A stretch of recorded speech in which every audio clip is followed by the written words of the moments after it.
Thank you very much, guys. Indeed, the reigning champions here in Europe, unfazed by Roccat. And when we look at the game, they were dominating as well in Game 2. And when I looked at it, I thought LeBlanc, a double TP. They're looking for the same game plan as in Game 1 from the side of G2. Is that correct? Yeah, it's actually super cool because while it looks on paper very similar, it's actually more of a strategy that Roccat was doing in Game 1 that G2 was now doing in Game 2. Basically, we look at the lanes. We see Ashe Zyra, that's auto push in the bot lane. We see LeBlanc versus Rice, which is a skill matchup. We immediately saw Trick visit that lane very often. So it indicates that normally, aside from the gangplank picks, which we'll get to soon, is that you want to kind of push mid with the LeBlanc, roam down to the bottom lane, and then basically start camping bot with the Shen ulti. But of course, there's a gangplank in the game, and that kind of changed how things go. Exactly. The big thing about gangplank is not only should he have a comfortable matchup into the Shen, but additionally, he has a lot of opportunities to do other things. But we'll take a look at exactly how some of this unfolds. Yeah, so basically, this is the early game where, before we get to the gangplank part, is where this is exactly G2's game plan. They identify that the only lane they have to gank or kind of help is Perks.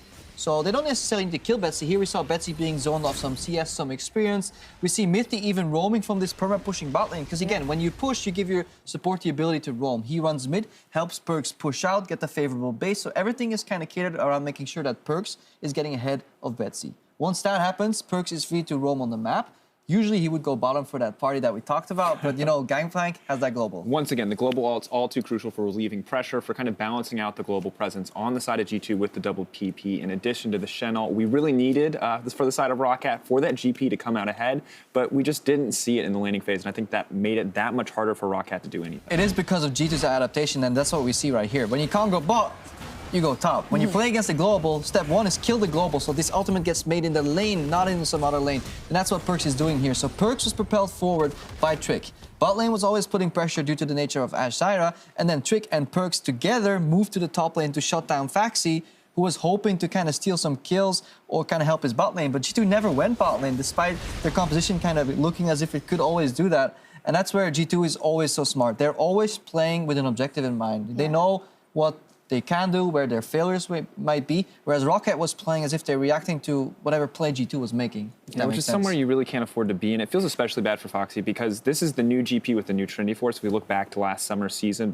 when Trinity Force still had critical chance, you could build multiple Infinity Edges and guarantee late game damage output, but with the new more bruiser-focused build, you take away a multiplier in his damage output, and so you don't really have this late game to fall back on. And to round it out, I did talk to some of the members of Roccat before the match as well, and they also recognized the fact that G2, as we say and as we see here, has a playbook that is completely worked out. So it is about growing throughout the split and not taking too much from this loss specifically. Exactly. So, for example, for the fans out there, like Roccat, when they see this, they realize like this is not like super deep analysis. It's just when G2 says guys are playing around top, every single member on that team now knows, okay, bot lane has to push but play passive because jungle's not coming. They know this is a swing matchup in mid. It's all implied when Perks then says, Trick, come help me. There's no need for communication. It's all kind of done in practice. Roccat, they're filling this in. What does this sentence mean exactly within the scope of the game for this player? They're learning the nuances right now. And also very important, the player of the series in this one is Perks, and he is a player that we are looking at so intently to see if he can make up further in the split internationally, but if he can hold his own and prove that he is the strongest mid possibly in that group. Yeah, I think the patience coming out from Perks was what really impressed me. He wasn't all about getting these early lane advantages. The team played around him, and he put all of the power that they put into him to good use very consistently. Game 1, very slow for him. He didn't get to have high impact for a long period of time, but he didn't give up kills, he didn't give up pressure. He always played his role very, very well and never felt like he needed to step into like the star carry spotlight, the over-aggressive playmaking style. And honestly, we saw what we are used to seeing from the first split that Perks played in the LCS, which is all centered around Perks and Trick working together as a unit, getting the lane advantage for Perks, that then translated into kind of Trick invading. And we saw a little bit of that centered around the mid lane turret when they were kind of putting Betsy behind his turret, a couple Raptors were stolen, and the bot lane was kind of self-sufficient, like Emperor and Hybrid did back in the day. Obviously, in summer, they started playing more around Sven and Mythy, but it's good that there's versatility in styles for G2. Yeah, fantastic from G2. A showcase here and a 2-0 for them. We have one more best of 3 left in this opening week of the 2017 EU LCS Spring Split, and Perks and Mythy will be joining us for H2K versus Splice after the break.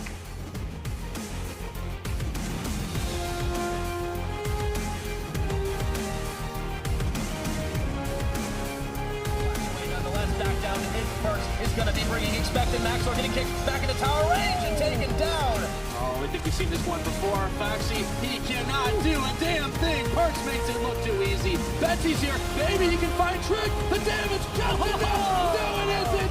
Trick with the outplay. Now, Betsy, there's no one else there. Expecting Trick. They just said, forget it. We're on to the Nexus right now. And there's nothing Roccat can do. G2 sweep the series.